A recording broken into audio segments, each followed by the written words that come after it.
Alrighty, guys, let's practice a little bit more with sine, cosine, and tangent.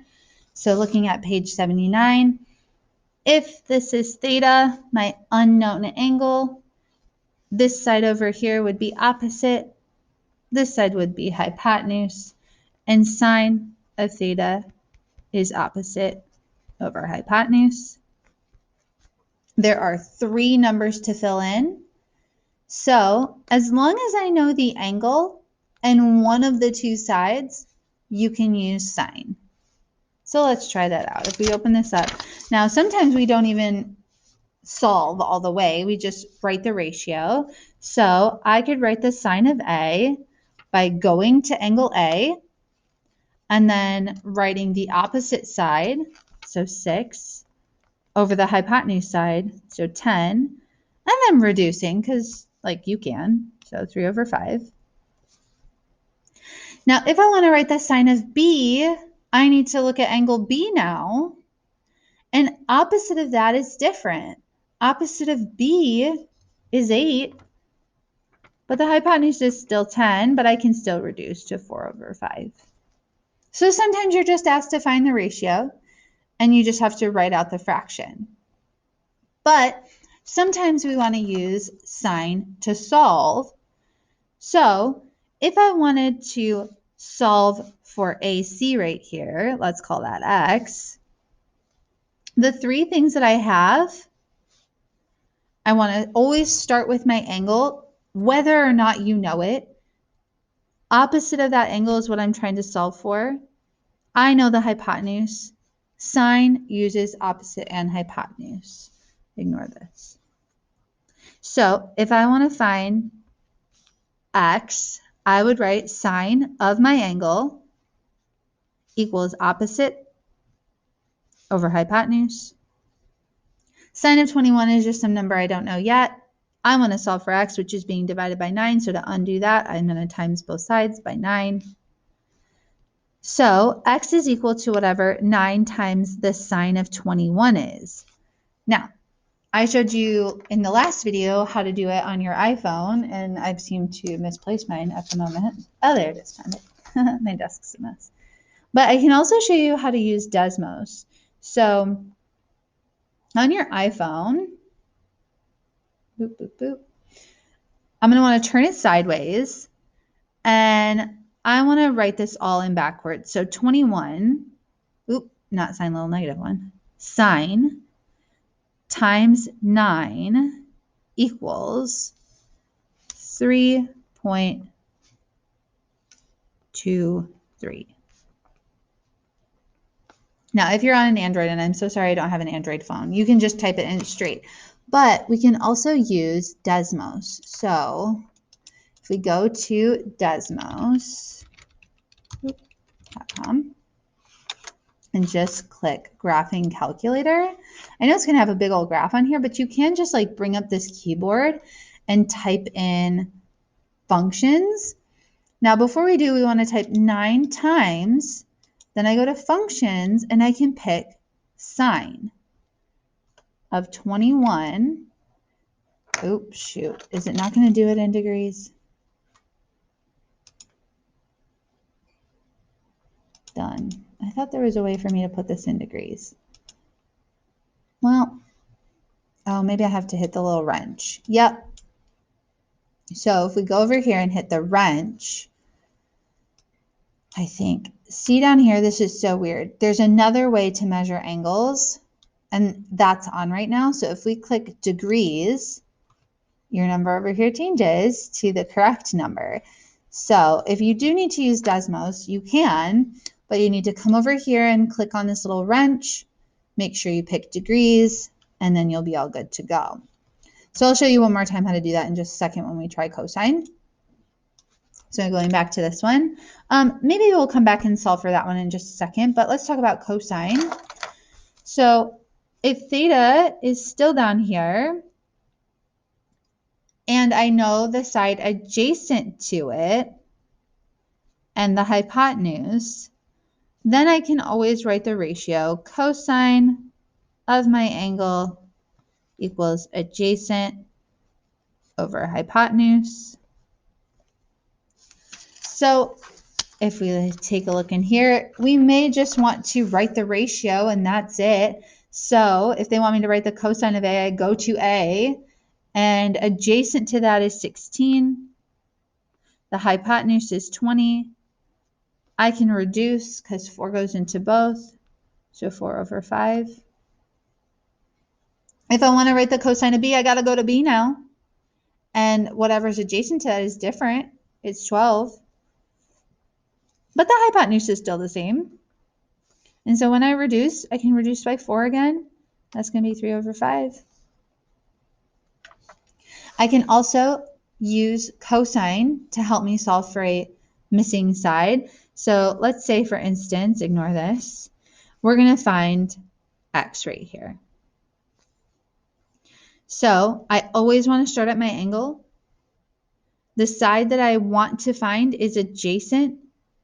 The side that I know is my hypotenuse. So since I have an angle, adjacent, and hypotenuse, I'm going to use cosine of that angle equals the adjacent side x over the hypotenuse side 13. Now cosine of 37 is just some number I don't know yet. It's like the square root of 7. I don't know it. To solve for x, though, that's really all I care about. It's being divided by 13. I want to times that 13 away so that we get x all by itself. And that's going to be 13 times the cosine of 37, whatever that is. So just to show you that Desmos does work, I just don't want you to feel weird about Desmos. If I go here and bring up another box, I can type in 13 times and then go to functions and pick cosine of 37. Now I don't need to do the wrench again, I already did it, but to make you feel really good about this, if I go to my calculator and try it, so we're getting 10.4. If I use my calculator to type this in now and do 37 cosine times 13, 10.4. So same deal. So x is 10.38, just so that we're always rounding to the same amount.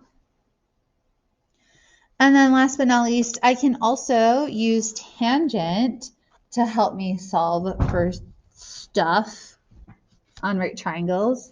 So theta's down here, and I know the opposite side, and I have the adjacent side. The ratio that I'm going to want to write is tangent of that angle equals opposite over adjacent. Now, you may just need to write the ratio. And so if you're just going to write the ratio, why is that doing that? Stop it. I don't know why I'm like dark.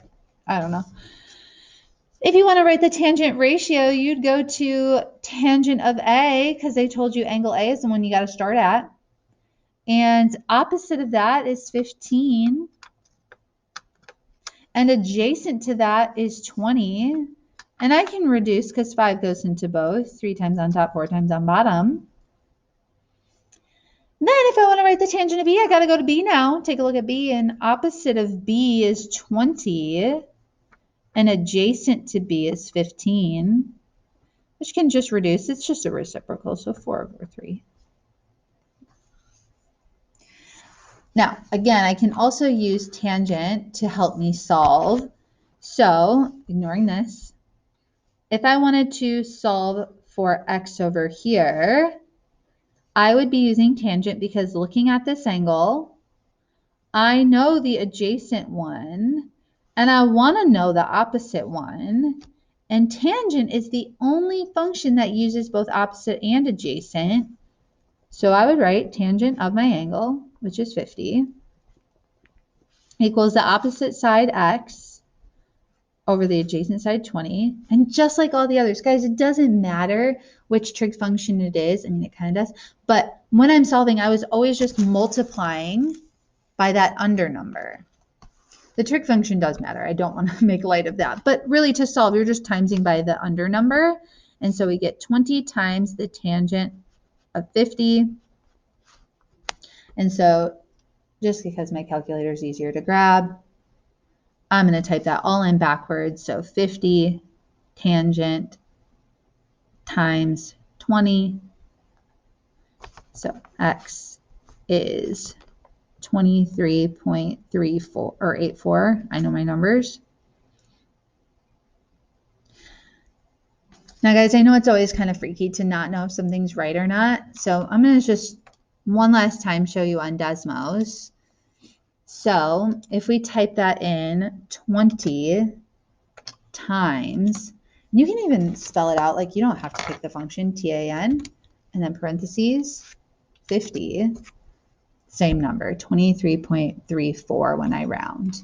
Because I know it's always scary. Like if I ask you what the square root of 7 is, you don't know. And you just have to trust that your calculator is right. And the same thing is true with sine, cosine, and tangent. Like I don't know what the tangent of 70 degrees is. So I just have to trust that my calculator is right. And that's kind of a scary thing. Now going back to it, I do want to go back through and find the other side lengths. So going back to this top one now, if I want to find side Y, again, I know 21. I'm trying to find the side adjacent to it. And I know for sure that the hypotenuse is 9. So this is why I saved these, because yeah, I went through and I solved for the opposite, but I don't know if I solved that correctly. I mean, I did. But like, what if I goofed up? I don't want to use a wrong number and get another wrong number as an answer. So I definitely want to use the hypotenuse and adjacent right here, which is cosine of my angle equals the adjacent side that I don't know over the hypotenuse, which is 9. But again, to solve, to get my letter alone, I'm just going to times by 9. And so we'll do on our calculator here, 9 times the cosine of 21, or on my iPhone backwards, 21 cosine times 9. Boop. So y is 8.40. And like I feel good about these answers because, 9 is the longest and it's on the hypotenuse. It's bigger than the other two sides. Also, this angle is 21. So that means that this angle over here is 7, 8, 9. Wait, 7, 8, 9. 69. Oh, that was a minute.